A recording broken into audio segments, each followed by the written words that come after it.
Well, police have busted up a crime ring, one they say is connected to the Hells Angels and also has ties in Edmonton, Spruce Grove, Cold Lake, Whitecourt, and Grand Prairie. Global's Kendra Solgoski has more. Alert and RCMP calling this bust significant because this is the first time an alleged member of the Hells Angels has been charged with directing a criminal operation. Now, the year-long undercover operation dubbed Project Entry has resulted in 10 people being charged, police seizing a handgun and 5 kilos of cocaine. Now, what's interesting about this case, Alert says members from other outlaw biker groups were also arrested. Members of support clubs, police say the Hells Angels used to do the dirty work and expand their network. Police allege William McCabe, a man from Spruce Grove, was at the center of this crime ring, and they say he was wearing this death head necklace, a necklace that can only be worn by members of the Hells Angels. We have approximately 16 support clubs for the Hells Angels in the province of Alberta. We have noticed in Alberta over the last several years that there has been an increase in the number of support clubs. Police say the Hells Angels rings are difficult to crack because they are sophisticated, but they confirm the Hells Angels have 3 chapters here in Edmonton, 2 in Calgary and 1 in Red Deer. Well, what is your addiction, bad habit, or vice? The Thorpe Recovery Centre is running a challenge to raise funds for a new garden. Brittany Matika shares the details in this week's Healthy Living. Sober September is a challenge to everybody to give up one vice for the month of September. September is Addiction Awareness Month, so it's a great fit to perhaps shed light on things that we may rely on a little too much in our lives. Sarah Fox says individuals, groups, or companies are encouraged to take the Thorpe Recovery Centre's challenge. For myself, I'm giving up sugar. Others might be able to give up alcohol, gambling, video games. One person's giving up their mobile apps. Just something that you may spend a little bit too much time or money on. The center has a fundraising goal of $10,000. To build a garden on the east side of the property that will be a therapeutic space for clients and families and even staff to use for recreation, art therapy, groups, and just a space to be in nature. Based on the 2018 Lloyd Needs Assessment, 1 in 3 people struggle with mental illness or addiction, and 2 in 5 people have family or a friend who is impacted by addiction. Thorpe, we have our medically supported detox, our residential addiction treatment program, which is about 42 days, and then we also offer continuing care after they leave the residential program. We also have intensive programs that are short-term. Anyone looking to sign up for the Sober September Challenge or to donate can visit thorperecoverycentre.org.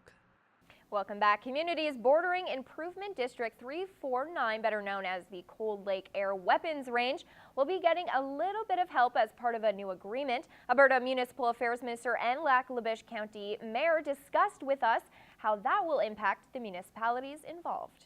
As you know, that's the bombing range, the Cold Lake bombing range, and the agreement had expired in 2016, I believe it was. Yep. And a new agreement has been put forward, and you've laid it out to all the municipalities and counties that are involved in it. As you know, we border 2 parts of that 349, and we're happy with what the agreement has. Where maybe you can explain it. Has the Greater North Foundation requisition, it has the educational requisition, and it affects 20-some communities. And you know, we're looking for also a long-term agreement. Most municipalities are happy with what they received. Some are not, but it's a matter of sharing among the communities, and that's where we have come from.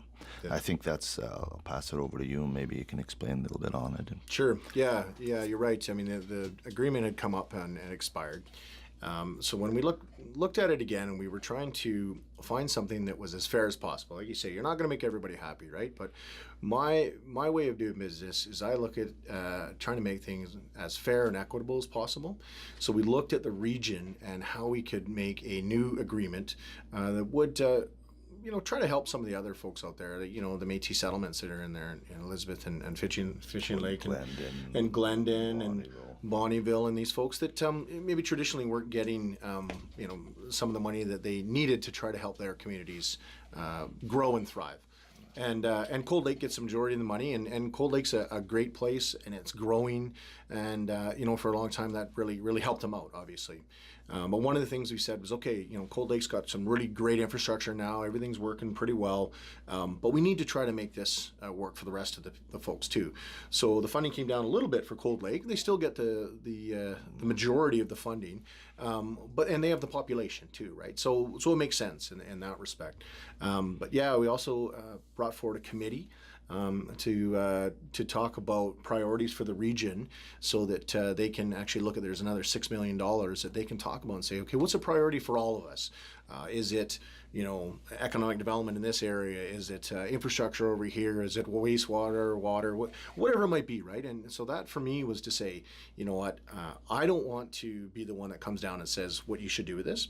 I want you guys to get together. You guys come down and sit together in a committee and figure out what you think are the priorities. And it makes us as elected officials all accountable for our residents and listening to them, right? And I think that's a good thing. I think going forward, obviously the change is hard, but going forward, I think it's going to be beneficial to everybody in the region, and I think to more people in the region, quite frankly, and especially the smaller areas, right? Well, the City of Lloydminster is looking forward to putting their piece of the Canada 150 puzzle together. It's been a long time coming, but September will mark the building of the 150 mural. This 8x10, 600 tile wall is a Canada-wide project that, when finished, will show beautifully how the nation is linked. It has been train cars, so the pictures are on a train car, and it's kind of just talks about how we're all connected across Canada. The community is invited to participate in the creation. The city is encouraging people to sign up online for the workshop and paint their piece in history. We're doing 1-hour workshops across the afternoon, starting in the afternoon of the Friday into the evening, and then again on the Saturday. So you can sign up for 1-hour workshop to come and create your contribution to the mural. The mural workshop takes place September 21st and 22nd. Head to lloydminster.ca to sign up. Well, the Bobcats are gearing up to celebrate their Evening of Champions, and a country music superstar is coming to the border city. Heather Clagus has your details in tonight's What's Happening.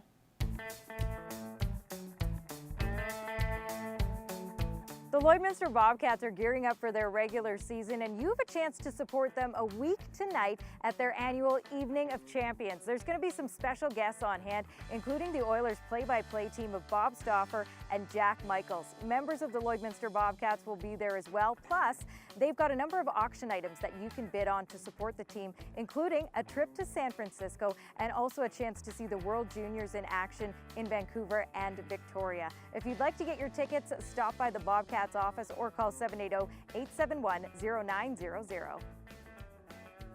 Get your tickets now for Dean Brody when he returns to Lloydminster. Just announced he's going to be at the Vic Juba Community Theatre on November 20th with his Dirt Road Story acoustic tour. So he's going to strip down his biggest hits and play them for you in a really intimate setting at the Vic Juba Community Theatre. And you'll get to hear stories behind the songs, but also stories of his life. And he says growing up as a hillbilly when he was a kid. Those are his words. So snap up your tickets before they're all gone. Stop by the Vic Juba Community Theatre box office or go online, vicjubatheatre.ca.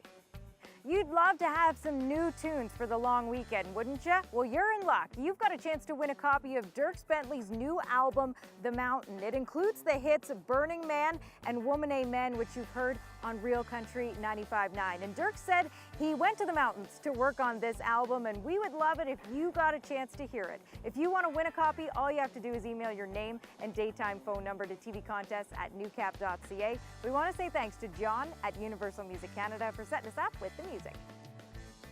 And it's shaping up to be a busy weekend in Lashburn as they celebrate the grand opening of the rugby field. It starts with a social tomorrow night, and then they've got alumni games coming up on Saturday. Well, whatever you choose to do this weekend, I hope you have a great one. I'm Heather Clagus, and that's what's happening.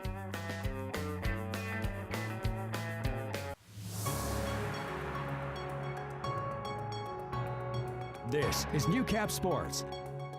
After a promising training camp, the Lloydminster Bobcats have begun exhibition play. Starting with an overtime loss against the Bonnyville Pontiacs, the rookies will have one more opportunity to prove themselves this evening in Frog Lake before the roster shrinks. Josh Ryan has more.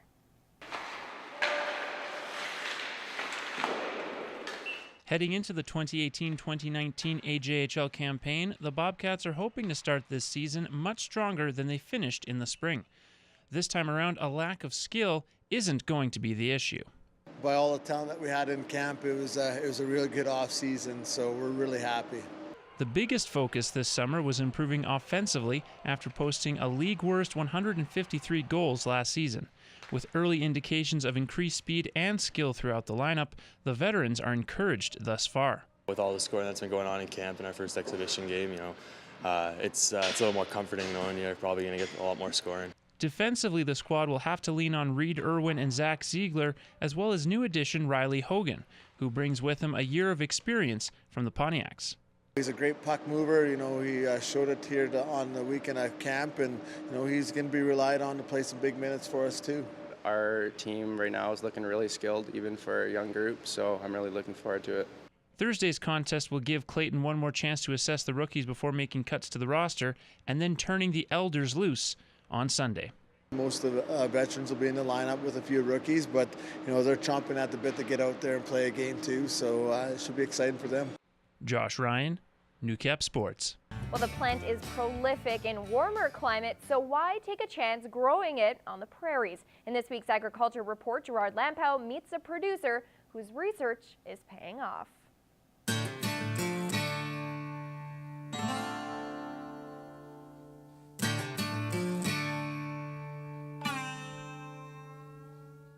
Wheat, canola, oats, barley and peas are all part of this lifelong farmer's rotation. Laurie Wakefield also has soybeans in this 80-acre field.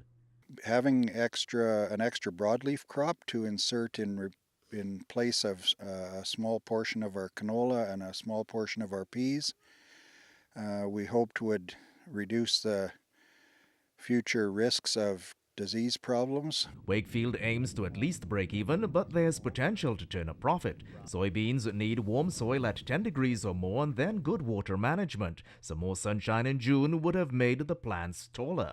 We had a lot of cloudy days and a shortage of sunshine, and that has resulted in the crop being a bit shorter in stature than what we have had in the past. Soybeans produce a good vegetable oil, and the byproduct soy meal is high in protein and fiber, making it perfect for livestock. Wakefield is concerned about the markets since China slapped tariffs on U.S. soybeans as part of their trade war.